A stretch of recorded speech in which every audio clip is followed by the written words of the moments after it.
চিকিৎসা নিচ্ছি কিন্তু রোগ ভালো হবে না কোনো দিন, এটা আমাকে শেখানো হলো। তো সেটাও আর একটা ডিপ্রেশনের কারণ, যে ভালো হবে না জীবনে, তো এই জিনিস করার কী লাভ? ভালো যেহেতু হবই না, আমি যদি ডায়াবেটিস ভালোই হবে না, তা শুধু শুধু তো চিকিৎসা করেও কী লাভ, বা না করেও কী লাভ, বা মেনেও কী লাভ, না মেনেও কী লাভ? তো এটা তো আমার ভাগ্যের পরিহাস। তা আমার এটা সারা জীবন বয়ে বেড়াতে হবে।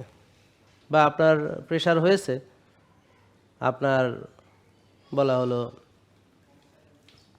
এ কোনো দিন ভালো হবে না, তো সেটা আর একটা হতাশ। তাহলে যেই যে জিনিসের কোনো সমাধান নাই, তাহলে সেটা নিয়ে মানুষ হতাশ হবে। তারপর তাহলে হতাশের একটা প্রধান কারণ হলো আশার সঙ্গে না মেলা, আশাহত হওয়া। হতাশা আসে আশাহত হলে।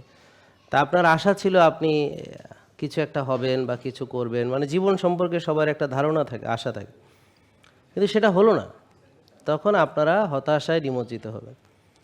তারপরে আজকে হয়তো আপনার ডায়াবেটিস হয়ে গেল, ধরা পড়লো, তো আপনাকে বলা হলো কোনো দিন ভালো হবে না, প্রেশার ধরা পড়লো, বলা হলো কোনো দিন ভালো হবে না, তাহলে এটা গেল একটা হতাশার পরিস্থিতি।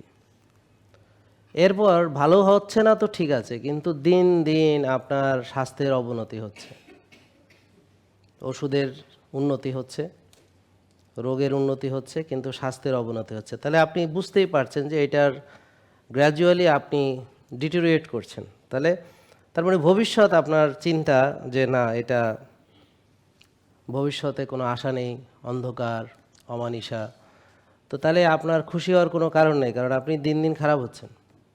তাহলে সেটাও হতাশাজনক পরিস্থিতি, কারণ কোনো আশার আলো নেই। যত দিন যাচ্ছে পরিস্থিতি খারাপ হচ্ছে, এবং আপনি যত দিন যাচ্ছেন দুর্বল হচ্ছেন, ওষুধ নির্ভর হচ্ছেন, অপারেশন হচ্ছে, নানান, মানে আপনি চেষ্টা করছেন কিন্তু কোনো দিকে লাভ হচ্ছে না। তো তাহলে চেষ্টা করেও লাভ হচ্ছে না, তাহলে এটা হতাশ পরিস্থিতি, বুঝতে পারছেন নাকি? এরপর কেন যে আপনার রোগগুলো হলো সেটাও আপনি জানেন না। আমি যদি জানি যে এই কারণে হয়েছে, তাহলে একটা কিছু করার আছে। তা এখন যদি কি কারণে হয়েছে এটা বলা হয়, তাহলে আপনি চেষ্টা করতে পারেন যে না, কারণগুলো যদি আমি দূর করতে পারি, বা যেমন ধরেন ব্যায়াম না করে হয়েছে, তাহলে আমি ব্যায়াম করলে এটা সমাধান হবে, বা রাত জেগে হয়েছে তাহলে আমি আর্লি ঘুমালে এটা সমাধান হবে। কিন্তু যদি বলা হয় এটা জিনে ধরছে, তাহলে এখন জিন, বাপ মায়ের জিন, এখানে তো আমার কিছু করার নাই।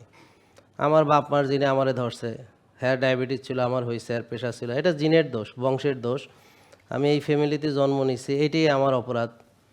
হ্যাঁ, এখানে আমার কিছু করণীয় নেই, তাহলে সেটা আরও হতাশাজনক ব্যাপারটা বুঝতে পারছেন? তাহলে আপনারা কি মানে জ্ঞানের ভিতরে সবাই বসবাস করতেছেন, নাকি ধোঁকার ভিতরে বসবাস করতেছেন, এটা নিয়ে ভাবার সময় এসেছে। জেকে লাইফস্টাইল লিমিটেড, ওষুধ মুক্ত সুস্থ জীবন।